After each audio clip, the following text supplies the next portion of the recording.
ஒரு லைன் இருக்கு. இப்போ இந்த லைனை எக்ஸ்பேண்ட் பண்ணி ஒரு ரெக்டாங்கிள் வரைஞ்சிக்கிட்டேன். ஓகேங்களா? இப்போ இந்த ரெக்டாங்கிளோட ஏரியா கண்டுபிடிக்கிறது ரொம்ப ஈஸி. இந்த லைனோட ஹைட்டையும் இப்போ எக்ஸ்பேண்ட் பண்ணுங்களா, இதோட வித்தையும் நான் மல்டிப்ளை பண்ணா இந்த ஏரியா எனக்கு கிடைச்சிரும். அதாவது area is equal to length into breadth. இதை கண்டுபிடிக்கிறது ரொம்ப ரொம்ப ஈஸி. ஆனால் இப்போ ஒரு ட்ரையாங்கிளுக்கு வருவோமே, ட்ரையாங்கிளில் ஒரு சின்ன ப்ராப்ளம் இருக்கு. ஏன்னா இதோட சைஸ் வந்து குறைஞ்சிக்கிட்டே வருது. ஒரு இடத்துல அதிகமாக இருக்கு, ஒரு இடத்துல கம்மியாக இருக்கு, அன்ஈவனாக இருக்கு. ஓகேங்களா? இப்போ இந்த மாதிரி அன்ஈவனாக இருக்க ஒரு ட்ரையாங்கிளுக்கு எப்படி நம்ம ஏரியா கண்டுபிடிக்கிறது? இந்த ஷேப்புக்கு நம்ம ஏரியா கண்டுபிடிக்க ஆரம்பிச்சோம்னா நிறைய காம்ப்ளிகேட்டட் மேக்ஸ்லாம் உள்ள இன்வால்வ் ஆகுது. ஓகேங்களா? சயின்டிஸ்ட் அதனால என்ன பண்ணாங்க, ஒரு ஸ்டெப் பேக் எடுத்துட்டு ஒரு நிமிஷம் இருங்களேன், இது ஒரு ரெக்டாங்கிளில் பாதி தானே இருக்கு. அப்போ ரெக்டாங்கிளோட அதே ஃபார்முலாவை யூஸ் பண்ணிக்கிட்டு டிவைட் பை 2 பண்ணாலே முடிஞ்சிச்சு அப்படின்னு சொல்லி கண்டுபிடிச்சாங்க ஒரு ஸ்மார்ட்டான சொல்யூஷன். ஓகேங்களா? ஸோ ஏரியா ஆஃப் ட்ரையாங்கிள் என்ன பார்த்தீங்கன்னா h into B divide by 2 இருக்கும். அதில் ஹெச்ன்றது ஒன்றும் இல்லை, அதை ஹைட்டை மீன் பண்ணுவாங்க. ஓகேங்களா? ட்ரையாங்கிளோடைய ஹைட்டான பார்ட்டை மீன் பண்ணுவாங்க.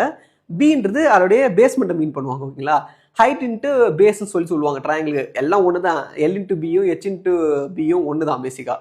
ஸோ அதை ரெண்டையும் மல்டிப்ளை பண்ணிட்டு, பட் ட்ரையாங்கிள் வந்து ரெக்டாங்கிளில் பாதி தானே, ஸோ அதனால கீழே டிவைட் பை 2ன்னு போட்டாங்க. அதை வச்சு தான் வந்து ட்ரையாங்கிள் ஏரியா ஃபார்முலாவை அரைவ் பண்ணியிருக்காங்க.